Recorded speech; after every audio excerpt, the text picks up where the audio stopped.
Traveling along the Silk Road, I've heard it said that travelers can wander back in time. Here it seems that time has stood still. Me, I was born with the affliction of wanderlust, and have been walking around the world on a high wire without net or restriction. Always searching in places far and near, standing on top of mountains, gazing at horizons sometimes clear. Wondering here in this place what years will unveil. Will balloons still fly in Cappadocia's tail? Years from now, will snow-capped mountains blanket valleys below? I know time still flows, but who isn't quick to admit days are a blink, weeks a breath, months a blur? The future, elusive, hidden behind tomorrow, lost in wishes, hopes, and sorrows. Memories of moments whizzing by. The next generation is time moving on, flying high. Fellow travelers return from distant lands, like dreamers, minds lumbered of dust and covered in snow, and in their eyes reflections unfold of adventures and stories untold.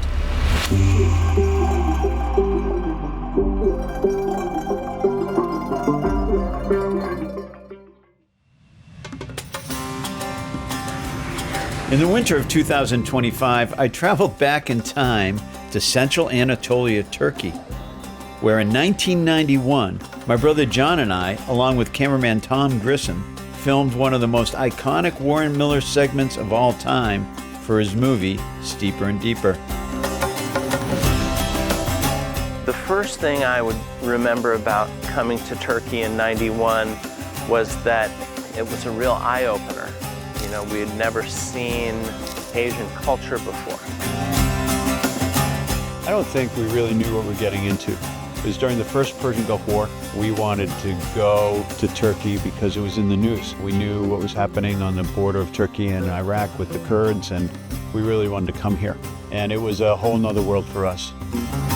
We were able to shoot through the streets of Istanbul. I remember that John and Dan, they would have their outfits on the whole time because that's what Warren Miller wanted us to do. And so we put them in all the situations that we could. You know, it was a little bit over the top, but that was sort of the theory back then.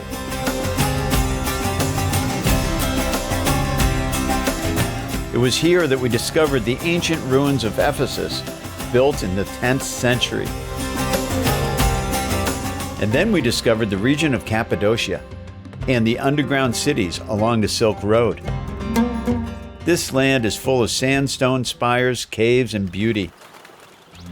Here, John and I skied amongst the spires, and then hiked high above the desert floor and skied the undiscovered chutes high on the mountains, making countless hop turns on straight skis.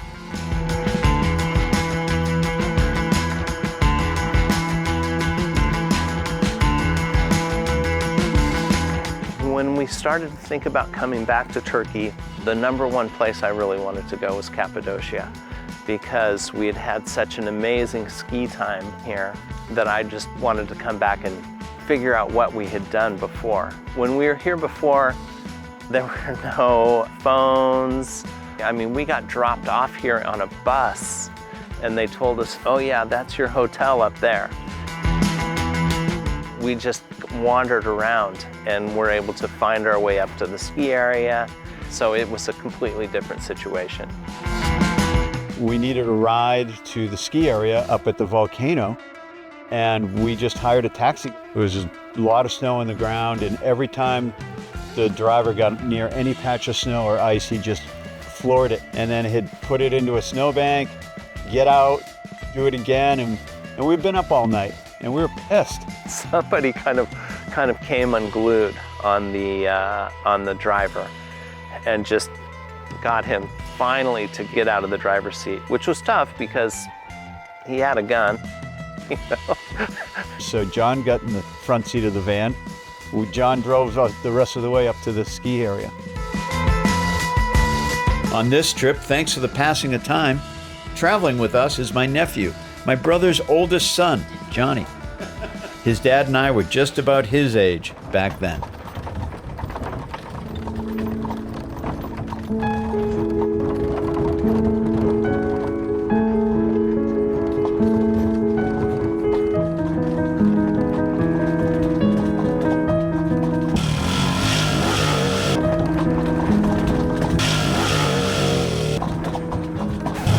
Johnny, here you are, man. You ready? I've been ready. Come on, you're getting old. Gotta keep up. Oh, man. Hi day, hi day.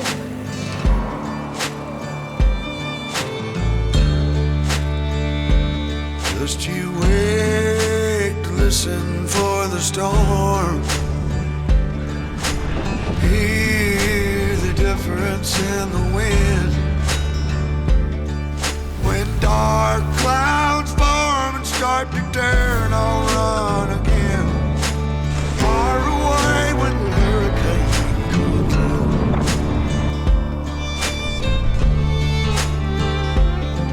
Well, I'm the only island in the way, but I was born to fight the wind and rain. Sometimes a man will keep himself in shame. Mask of pain. My brother John is probably one of the most special athletes I've ever known. I've watched my brother do things on skis I never thought was possible, and have always used that as inspiration for my own skiing. And now to watch his son do that and to see how others interact with Johnny, it reminds me so much of my brother. I see that all the way through. The most fun thing is seeing Johnny smile. And Johnny's smile, you can see where he gets it. He gets it from his dad. Well, one of the things that makes skiing and snowboarding so special is it's a generational sport. It truly is a sport that gets passed on from generation to generation to generation. It's been amazing to ski with Johnny. I've skied in Europe with Johnny, I've skied all around North America with Johnny, and now here in Turkey, it's part of who he is. And I see his passion for it. I see the excitement, and I relate it to myself. You know, I remember that. I remember that passion, and I just love skiing with him. Dan's style of skiing, just really smooth, short radius turns, and knows how to make it look good regardless of snow conditions. When the dark clouds form and start to turn, I'll run again.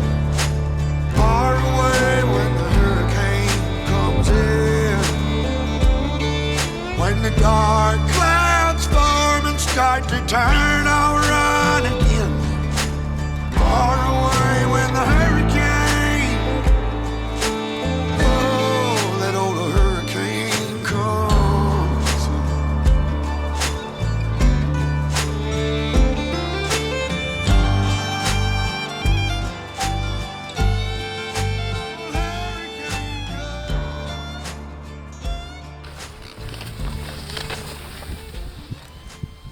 Perfect.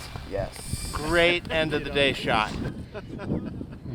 When Warren Miller first met my parents, he said to them, "Your boys remind me that I'm never quite sure of how many lives I've ruined." Brother John skied in his first Warren Miller movie in Sugar Bush, Vermont in the late 1970s, and then in California in the early 1980s. Tom Grissom and I started with Warren Miller Entertainment in the mid-1980s. We met in Tahoe. Tom was fresh out of film school, and me, I had clawed my way out of college. Tom has become a lifelong cameraman. Tom and I have been making movies together for decades, and it all started with our mentor, Mr. Warren Miller. Warren Miller always talked about ruining people's lives, and he managed to ruin my life. And he felt good about that, and I felt good about that.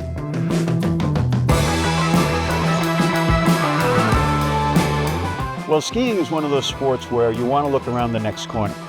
You know, it's always been that way. And really the essence of Warren Miller Films has always been to show the world all the different places you can ski. And Warren sort of etched that into my mind, that you can go make mountains beautiful You know, Warren always said to me that our job as skiers was to leave the place prettier, you know, put our mark on it, leave our tracks. And I've made a career out of leaving tracks all around the world.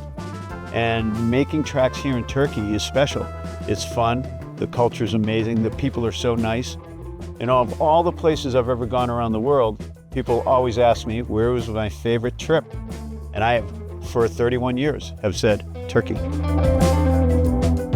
Today, the ski area, it's totally transformed. I couldn't believe it when we came up the 4-lane highway up to the ski resort. There's lifts all over that volcano now.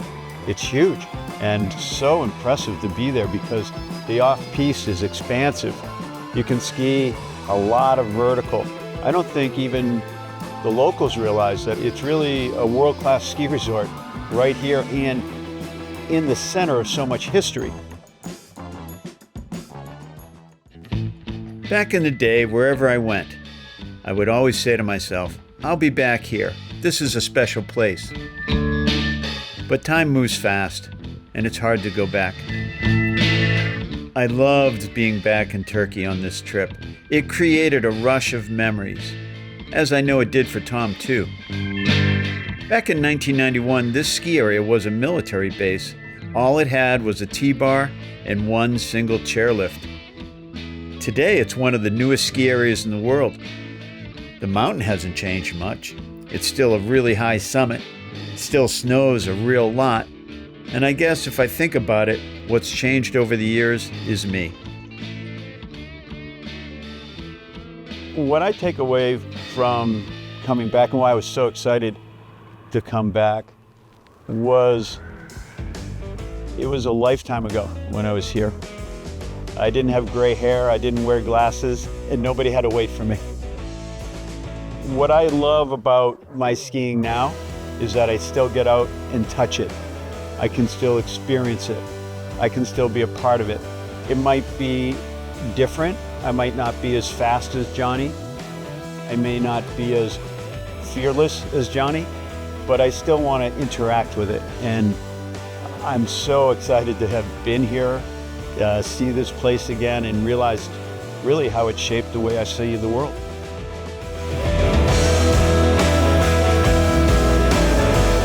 Watching my nephew Johnny skin, climb, and ski the big mountain made me proud. You're doing great, kid. You're doing great up there. It's cool to know that I get to experience something that my dad did. Dropping in 3, 2, 1.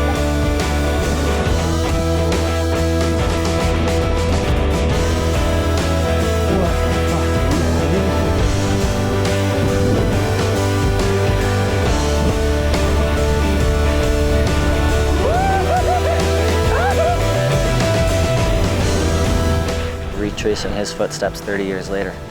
It is really incredible and definitely a trip of a lifetime to be able to see it. So from what everyone said, it's changed a lot, but it's still very, very cool here.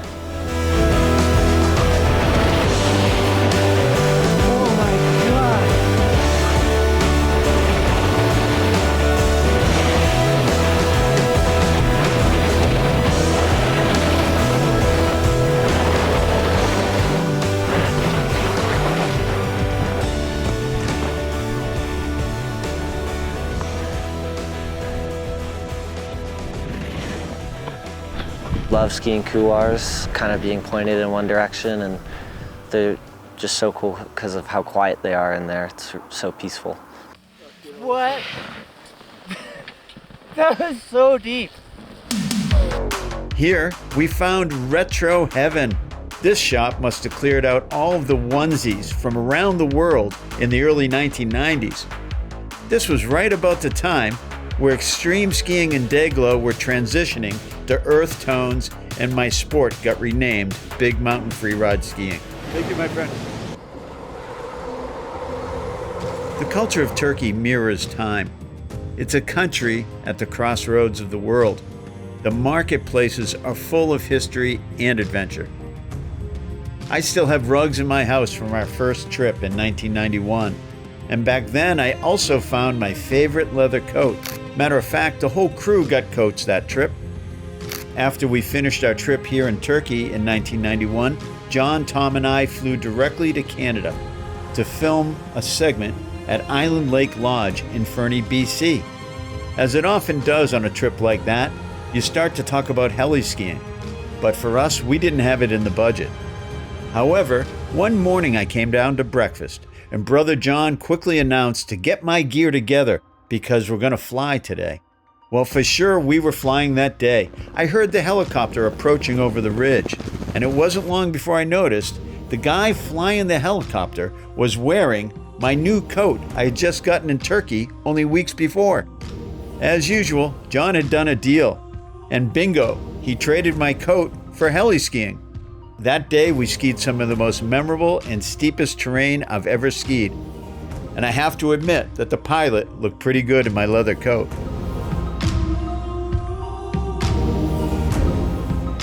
And on this trip, I was determined to find myself a new leather coat.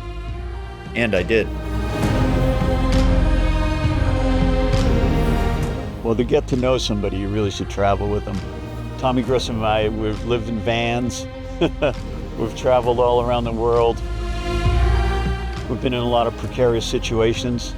We've not known how the movie would end. And so far, they've all ended good. You know, I think Tom and I were destined to do what we do. Otherwise, you wouldn't do it. You know, you wouldn't keep going through the things that we've gone through to do what we keep doing. I always think it was just meant to be. And I think Warren and the Warren Miller family connection is through us all. I think that that connection and pride of what we're doing keeps us doing it.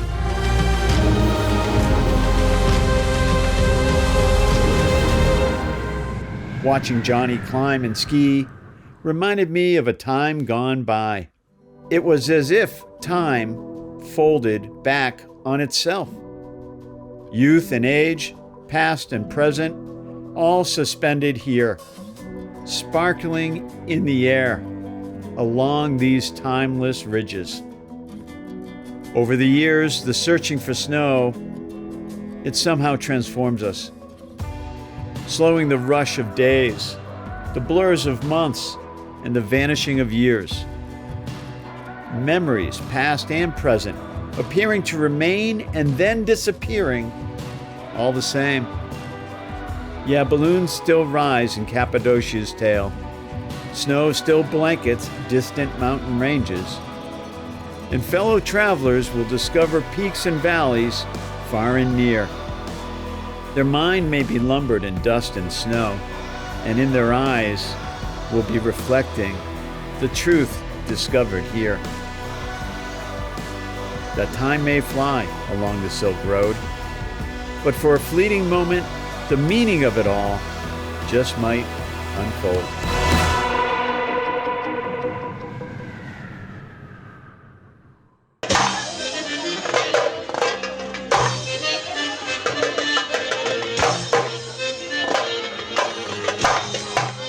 Right up in there is where we skied. Yeah, all those spires and those ramps. The Powder Magazine poster of John was taken right up there. I would be inside a tunnel and they would jump down over me. And it was one of the, it was the most special trip I've probably ever been on. Just made it through the choke. We're there. And now I get to go up to there. Take that, Cody Townsend. John has some potential, like he's crazy. I like him actually because I also like climbing around in Cappadocia and he's also a fan of that, and we are just monkeying around with him. Hey Dad. Don't worry, just monkeying around. Oh, perfect for me. You're gonna, holy. Oh my. Could they get a calmer horse for me?